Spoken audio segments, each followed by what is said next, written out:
काय काय त्रास देतात ते? सारखे डिपार्टमेंटमध्ये यायचे, पण त्याच्या पर्सनल गोष्टी डोक्यावरून कधी हात फिरवणार आणि परत त्यांच्या काय हाताच्या जखमा वगैरे झालेल्या साफ वगैरे करायला सांगायचे.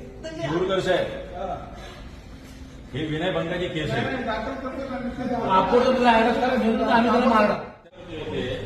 एवढा महाग झाला की मराठी पोरांना छेडणार, इथे भैया येऊन छेडणार का आम्हाला? हे कोण आहे तुमचं जीएम कोण आहे? कोण तू याच्या कोण आहे? त्याला सांगितलं ना. सगळं फोडून टाकेल इकडे, सगळं फोडून टाकेल मी. महाग झाला का शांतपणे त्या पोलीस रडते इथे. शांत काय बोलणार आहे? काय शांतपणे बोलणार? बहिणी सांगते तिचा फोन जप्त करता तुम्ही. नालायक साले ताबडतोब बोलायचं. कोण आहे तुमचा जीवन? कोण आहे? जीवन कोण आहे? जप्त केल्यावर कोण आहे?